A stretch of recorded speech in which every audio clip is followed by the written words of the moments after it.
Bonjour à tous, j'espère que vous allez bien.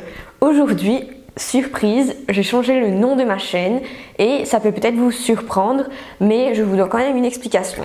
Donc Presque Parfaite a déjà 1 an et un petit peu plus. Et je suis vraiment contente aujourd'hui de repréciser mes thèmes, de choisir des thèmes qui me plaisent par rapport au début où j'avais choisi le nom Presque Parfaite. Comme vous le voyez, je m'investis de plus en plus dans cette chaîne parce que ça me plaît, que je vois que c'est quelque chose que j'ai vraiment envie de faire. Et le nom Bliss and Benefits, ça traduit tout simplement Bliss pour bonheur, pour joie, et Benefits pour les bénéfices, que ce soit moral, que ce soit financier. Donc voilà, c'est pour vous expliquer un petit peu ce changement de nom, mais pas d'inquiétude parce que en tout cas, je ne vais pas changer les thèmes, je serai toujours la même personne. Les choses vont être abordées de la même façon et de la façon dont on choisit tous ensemble. Et voilà. Et j'espère que les nouveaux visuels, etc. vont vous plaire. En tout cas, j'ai mis beaucoup de cœur à le faire. J'espère que tout ça, ça va avancer, qu'on avancera tous ensemble. Et donc, pour passer à la vidéo du jour, bienvenue dans ce challenge 15 jours sur la bonne gestion des finances. Donc, les finances personnelles, on parlera d'un petit peu de plein de sujets en fait, de tous les trucs du quotidien en fait, de comment économiser, de comment bien gérer ses sous, comment bien choisir sa banque, etc. Donc, tout ça, c'est quelque chose que je vous ai préparé depuis un petit moment et que j'ai hâte de vous faire découvrir. Et c'est un petit peu un sujet différent de ce que j'ai l'habitude de faire. Donc c'est parti. Comme vous avez pu le constater dans la vidéo d'aujourd'hui, on parlera de cuisine aujourd'hui. La cuisine, c'est un gros budget pour la plupart des gens, c'est le deuxième plus gros budget après le loyer et c'est quelque chose que je trouvais très important à aborder avec vous. Donc moi-même, depuis que je cuisine, j'ai toujours été à la recherche de bonnes affaires, de bonnes astuces. J'ai eu pas mal d'erreurs au cours de ma vie, notamment avec cette gestion des sous par rapport à la cuisine. Et aujourd'hui, je vous livre toutes mes astuces par rapport à mes erreurs, etc. que vous pourrez utiliser vous pour mettre en place, pour économiser en faisant vos achats, en cuisinant, en planifiant. Ce que je peux vous dire en fait, c'est que deux personnes avec le même budget peuvent se retrouver avec des factures totalement différentes en fonction de comment elles gèrent leur argent pour la cuisine. L'astuce numéro 1, elle n'est pas la plus méconnue, c'est de cuisiner à la maison. J'insiste là-dessus parce que je vois beaucoup de gens qui ne cuisinent pas à la maison. Sachez que quand vous cuisinez à la maison, un repas peut vous coûter entre 1 et 2 euros par rapport à entre 3 et plus à l'extérieur. Cuisiner à la maison, c'est une façon simple et c'est la méthode qui fonctionne le plus pour faire des économies. Il ne faut pas se voiler la face. La deuxième chose, c'est de limiter les tentations et cela en limitant le nombre de fois que vous allez faire les courses. À chaque fois que vous allez faire les courses, en fait, vous allez être tenté par un petit dessert, un petit gâteau, ceci, cela. Et en fait, c'est la façon la plus facile de dépenser des sous dans le vide. Donc moi, je vais faire les courses une seule fois par mois. Donc quand j'habitais en région parisienne, je me faisais livrer par WooShop, donc si vous connaissez. Donc on paye une dizaine d'euros en fait pour se faire livrer les courses. Donc je me faisais livrer toutes les courses pour 1 mois chez moi à domicile pour des frais assez dérisoires, que je considère assez dérisoires en fait. Et pour moi, ça limite toutes les tentations. Je n'ai pas retourné au supermarché 15 000 fois. Donc pour moi, en fait, c'est ce que j'appelle l'économie d'échelle. C'est-à-dire qu'on fait plus d'économies une fois qu'on achète un tas de courses et qu'on essaye de préparer ses repas en fonction de ce qu'on a comme stock par rapport à la version où on dépense beaucoup plus. Donc si on va acheter pour préparer une recette ou deux, ça va vous coûter beaucoup plus cher en fait parce que vous devez acheter plein de choses pour faire cette recette versus en fait une méthode qui fait que vous utilisez ce que vous avez déjà. Ça vous encourage à mieux gérer votre stock, donc vous faites des économies. Ça nous ramène à la planification des repas. Donc il y a plein de gens qui vous disent planifiez vos repas, prenez une fiche, faites des recettes, etc.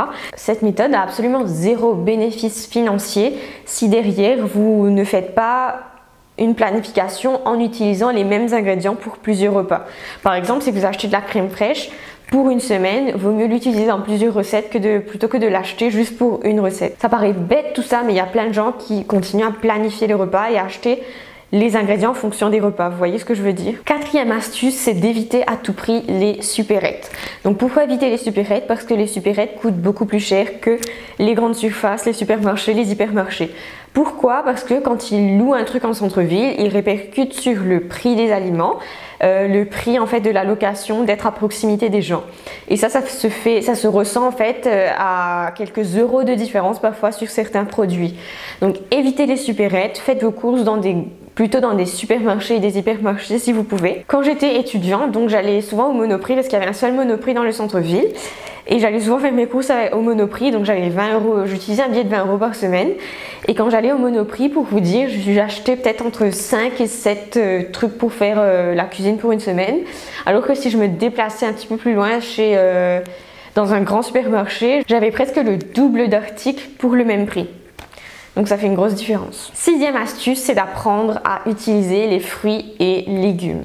Je ne peux pas vous dire à quel point c'est important. Donc quand j'étais jeune, je ne faisais pas ça. Donc j'allais pas au marché parce que ça me saoulait, je pense. Et quand j'ai commencé à travailler, je vais au marché tous les week-ends.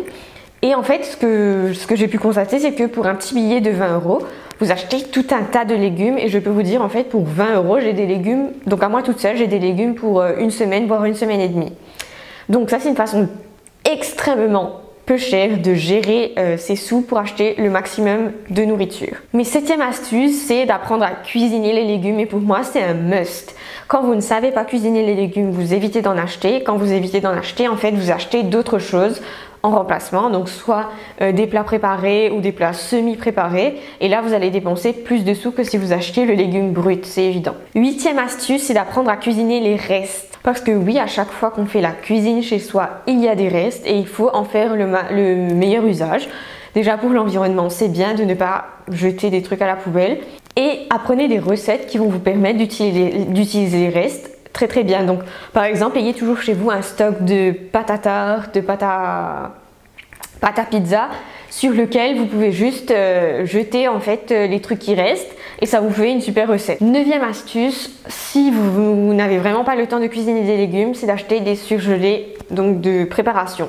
Donc en général, ce sont des trucs qui coûtent assez peu cher que vous alliez chez Picard ou en grande surface. Ce sont des trucs qui sont hyper faciles à cuisiner, qui sont peu chers et qui sont nutritionnellement très bons en fait parce que les légumes perdent très peu de leurs vitamines en surgélation. Faites-en meilleur usage, c'est une façon pas chère de consommer des légumes. 10e astuce, et j'espère qu'il y en a beaucoup qui seront d'accord avec moi, c'est d'arrêter d'absolument d'essayer de consommer de la viande à tous les repas. Donc la viande, non seulement ça coûte cher, mais aussi environnementalement, c'est assez négatif pour l'environnement. Donc je suis d'accord avec vous, les alternatives à la viande comme les préparations à base de tofu, de seitan, etc. ça peut coûter assez cher en fait et c'est surtout assez vendu en magasin spécialisé, donc là ça coûte cher aussi. Pour moi, la meilleure façon de manger des protéines tout en restant peu cher en fait, c'est d'essayer de cuisiner les grains secs, donc tout ce qui est lentilles, haricots rouges, que vous pouvez mettre dans un autocuiseur et qui se cuit très facilement, très vite, hyper riche en protéines et qui sera aussi nutritif que la viande. 11e astuce, et c'est une astuce à laquelle on ne pense pas tout le temps. Pas mal d'entre nous faisons les courses en drive ou sur des plateformes type drive en fait. Et pour moi, une astuce que tout le monde ne fait pas, c'est de trier les articles par prix croissant. Donc c'est un truc qu'on fait beaucoup sur d'autres types de plateformes de vêtements, etc. Mais il faut aussi l'appliquer aux produits alimentaires. Donc ça c'est valable pour tous les produits, on va dire individuels. Et une autre façon de trier les produits, c'est par par prix au kilo de produits croissants. Et en fait là, c'est une bonne méthode pour acheter tout ce qui est riz, pâtes, même boîtes de conserve, etc., viande, tout ça. Ça c'est mieux si vous le mettez par prix au kilo croissant. Donc c'est une méthode que les gens savent, ils pensent pas trop à calculer, mais c'est une méthode qui fonctionne beaucoup. 12e astuce, c'est qu'il y a pas mal d'entre nous qui aiment aller dans les magasins spécialisés. Et quand je dis magasins spécialisés, c'est souvent les magasins bio, etc., les Biocoop, tout ce qui ressemble à une Biocoop. Et souvent, on est très tenté parce que oui, le granola avec les kiwis du Mexique, avec du miel de je ne sais trop quoi, c'est hyper tentant, ça te donne l'impression que tu fais quelque chose de bien pour toi en achetant ça, mais c'est une grosse tentation. Il ne faut pas oublier que ces produits-là, c'est aussi nourrissant qu'un autre produit équivalent, voilà. Mais c'est avant tout un produit marketing qui a été créé pour séduire le client qui pense à tous ces éléments, à la santé, à l'environnement, etc. Donc ne vous laissez pas tenter, c'est absolument important que vous ayez une liste quand vous allez dans un magasin spécialisé où vous pensez que vous aurez beaucoup de tentations. Et 12e astuce, et la dernière astuce, c'est pour moi de faire attention. J'ai testé récemment un magasin où on achetait des trucs en vrac. Donc vous savez, vous allez soit avec vos emballages, soit ils vous donnent des sachets en papier et puis vous remplissez en fait votre truc. Donc ils ont plein de bacs avec des trucs en vrac. Et je peux vous dire que la facture a été assez salée à mon grand étonnement. Et donc pour les gens comme moi qui ont voulu tester cette méthode, je peux vous dire que c'est absolument pas rentable. Alors oui, il n'y a pas d'emballage, c'est bon pour l'environnement, mais le compromis au niveau du prix n'est absolument pas équivalent. Donc pour moi, je pense qu'il y a vraiment un compromis à faire en fait. Je préfère recycler mes emballages, mais c'est mon choix. Je préfère recycler mes emballages et acheter bio, tout simplement, en supermarché, plutôt que d'aller mettre autant d'argent. Et je peux vous dire vraiment que la facture était 2 fois plus chère que si j'avais acheté juste en bio dans un supermarché normal. Donc voilà, si vous achetez en vrac, faites vraiment attention, connaissez vos prix parce qu'il y a des trucs qui coûtent vraiment moins cher si vous l'achetez juste en bio et pas en vrac. Et sinon, des fois, il existe plein de supermarchés où il y a aussi du vrac, donc je pense que les prix sont beaucoup plus abordables que dans les magasins spécialisés. Donc voilà, cette petite vidéo est finie, j'espère que vous l'aurez trouvé utile. Si vous avez d'autres astuces, n'oubliez pas de me le dire en commentaire. Donc sinon, pour le challenge 15 jours, en fait, à la fin de chaque vidéo, je vous mets une petite fiche, non pas récapitulative, mais une petite fiche qui va vous aider à faire un pas de plus pour économiser des sous. Donc avec la vidéo d'aujourd'hui, en bas de cette vidéo, dans la boîte de commentaires, vous allez voir un lien.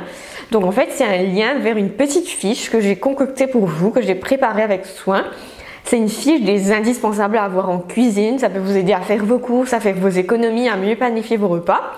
Et j'espère que cette fiche va vous faire plaisir, donc il faut juste cliquer sur le lien. Ça va vous demander votre adresse email. Bien sûr, je ne vais pas donner votre adresse email à tous les gens, c'est plus pour moi, pour avoir en fait un contact avec vous. Et comme ça, vous pourrez tous les jours en fait du challenge, vous aurez accès à toutes les fiches. Donc si cette vidéo vous a plu, n'oubliez pas de mettre un j'aime et peut-être de partager la vidéo avec quelqu'un que vous pensez qui sera intéressé. Moi je vous dis à très vite et puis à demain pour le jour 2 du challenge 15 jours.